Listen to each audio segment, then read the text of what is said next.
नमस्कार मित्रों। आज जो है हम भारत के इतिहास के बारे में पढ़ेंगे। ठीक है। भारत के इतिहास को पढ़ने से पहले हम ये देखते हैं कि भारत के जो है अन्य नाम क्या क्या है। ठीक है। इसे भारतवर्ष भी कहा जाता है। भारतवर्ष भारतवर्ष जो है ये महाकाव्य और पुराणों के अंतर्गत जो ये नाम है भारतवर्ष भी मिलता है। ठीक है। दूसरा है जम्बूद्वीप। जम्बूद्वीप भारतवर्ष भारत का नाम है जो जम्बूद्वीप में मिलता है। तीसरा है हिंदुस्तान।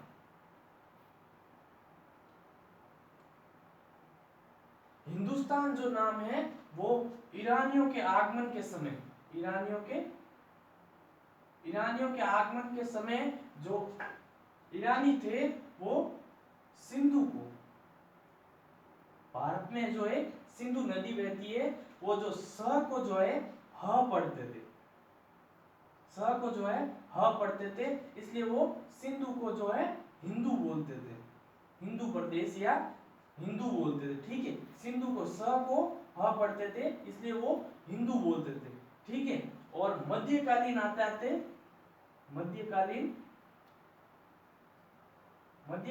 आते इस हिंदू से जो है हिंदुस्तान बना। ठीक है। हिंदुस्तान बना। ये तो हो गए इसके अन्य नाम भारत के। ठीक है।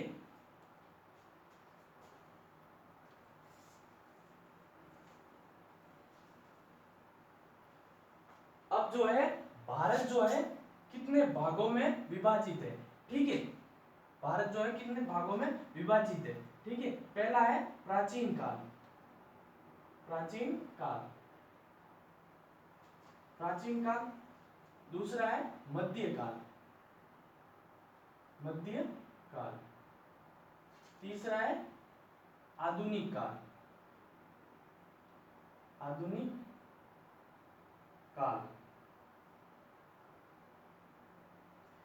प्राचीन काल के अंतर्गत जो है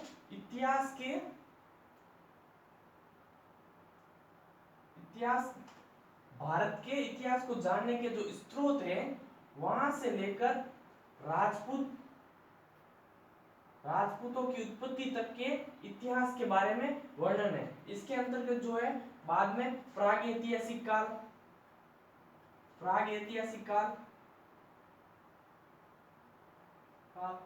ठीक है। पाषाण काल, सिंधु सरस्वती सभ्यता, वैदिक सभ्यता भी आती है। ठीक है। बाद में अनेक से धर्म हो गए, गुप्त काल, चोल और मौर्य काल, ये सभी जो है प्राचीन काल के अंतर्गत जो है आते हैं। ठीक है। इसके बाद है मध्यकाल के अंतर्गत जो है अरब आक्रमण से लेकर भारत के अंदर जो अरब आक्रमण हुए, जो पहला है अरब आक्रमण से लेकर, ठीक है, मुगल काल तक जो है मध्यकाल के अंतर्गत जो आते हैं। अरब आक्रमण के अंतर्गत जो है मोहम्मद कासिम हो गया, गौरी हो गया, उसके बाद में जो है गुलाम वंश, तुगलक वंश, खिलजी वंश, ये जो है वो सारे जो है मध्यकाल के अंतर्गत जो है आते हैं। आधुनिक काल के अंतर्गत जो है अंग्रेजों के आगमन से लेकर, ब्रिटिश ईस्ट इंडिया कंपनी के आगमन से लेकर 1947 तक के जो इतिहास है, ठीक है, वो सब है जो है आधुनिक काल के अंतर्गत जो है वो आता है। ठीक है।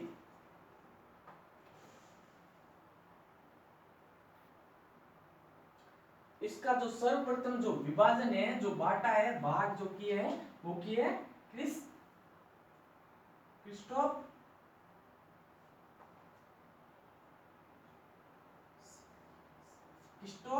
सेलियस। ठीक है।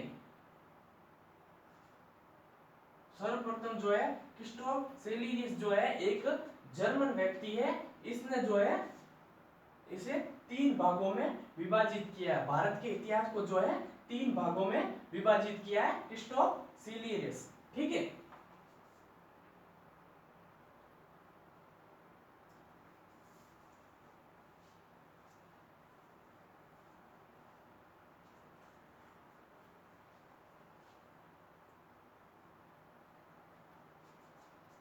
अब अब जो है सबसे पहले भारत के इतिहास को जानने के जो स्रोत है उसके बारे में जो है हम जानेंगे। भारत के इतिहास के स्रोत, इतिहास के स्रोत, ठीक है। स्रोत के अंतर्गत क्या आते हैं वो स्रोत हम जो पढ़ेंगे, ठीक है। सबसे पहले है जो इसके अंतर्गत है वो है धर्म ग्रंथ, धर्म ग्रंथ। अब इसके अंतर्गत क्या आते हैं, ठीक है। सबसे पहले आ गया वेद, ठीक है। फिर आ गया वेदांत, उपनिषद, आरण्यक और ब्राह्मण ग्रंथ। वेद है, वेदों के जो है उपवेद भी है, ठीक है। वेदों के उपवेद भी है, ठीक है। ब्राह्मण, आरण्यक, उपनिषद ये जो है धर्म ग्रंथ के अंतर्गत जो है आते हैं, ठीक है।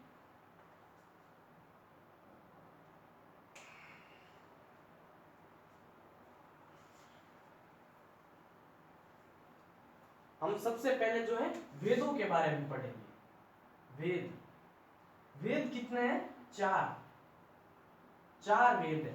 सबसे पहला वेद है ऋग्वेद,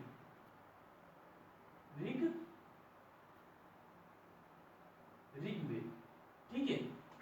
दूसरा वेद है आयुर्वेद, यजुर्वेद, जुर्वेद।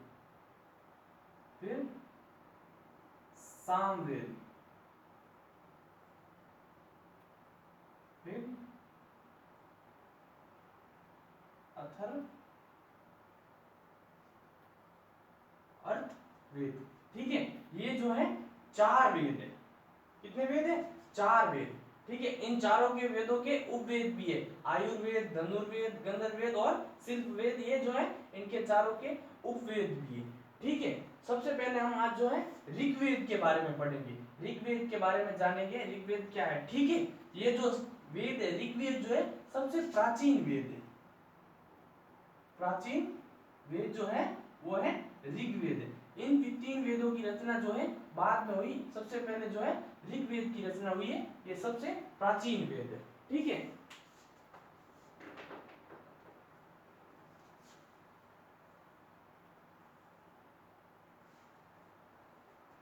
ऋग्वेद के अंतर्गत जो है 10 मंडल है,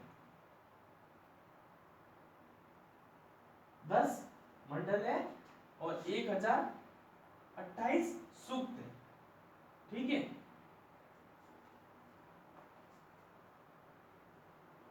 और 10,462 जो है रचनाएं,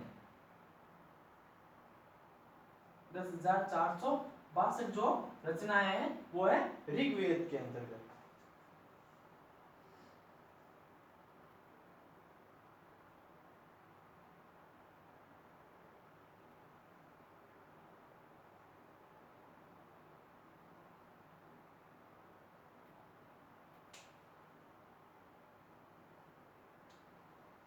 अब जो है ऋग्वेद के 10वें मंडल में, ऋग्वेद के 10वें मंडल में पुरुष सूक्त में जो है चार वर्ण, चार वर्ण है वो है ब्राह्मण, ब्राह्मण, क्षत्रिय, वैश्य और शूद्र। इन चार जो वर्णों की है वर्णों का उल्लेख किया गया और इन चारों वर्णों के बारे में बताया गया है कि ब्राह्मण की जो उत्पत्ति है हुई है वो मुख से हुई है, मुख से, ठीक है। और क्षत्रिय की जो उत्पत्ति हुई है, क्षत्रिय जो है भुजाओं से, और वैश्य की जो हुई है जांघ से, ठीक है, जांघ से। और शूद्र की जो हुई है पैरों से, ठीक है, पैरों से जो है शूद्र की हुई है 10वें मंडल में, पुरुष सूक्त 10वें मंडल पर, ठीक है, ऋग्वेद के 10वें मंडल में।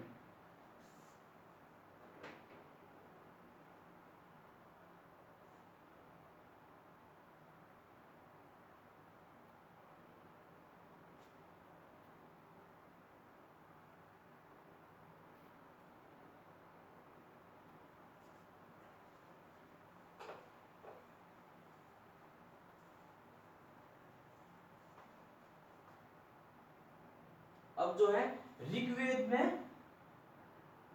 जो गाय का उल्लेख है वो 200 बार किया गया, ठीक है। और इंद्र का उल्लेख 250 बार जो है इंद्र का उल्लेख किया है। गाय का 200 बार और इंद्र का 250 बार जो है ऋग्वेद में उल्लेख किया गया, ठीक है।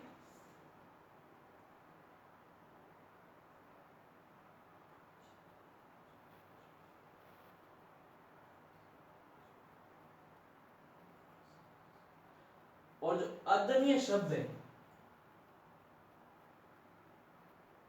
अदन्य शब्द का संबंध जो है वो गाय से है, ठीक है। अदन्य शब्द का संबंध जो है वो गाय से है।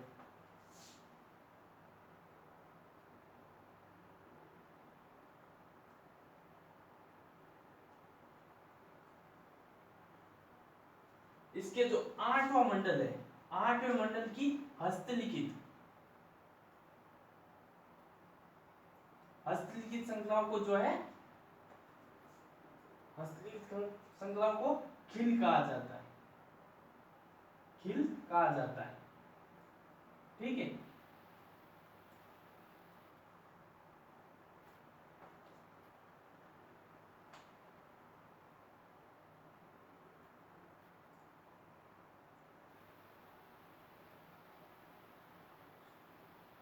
और जो 9वां मंडल है, 9वें मंडल में सोम का उल्लेख है, सोम का उल्लेख है, ठीक है।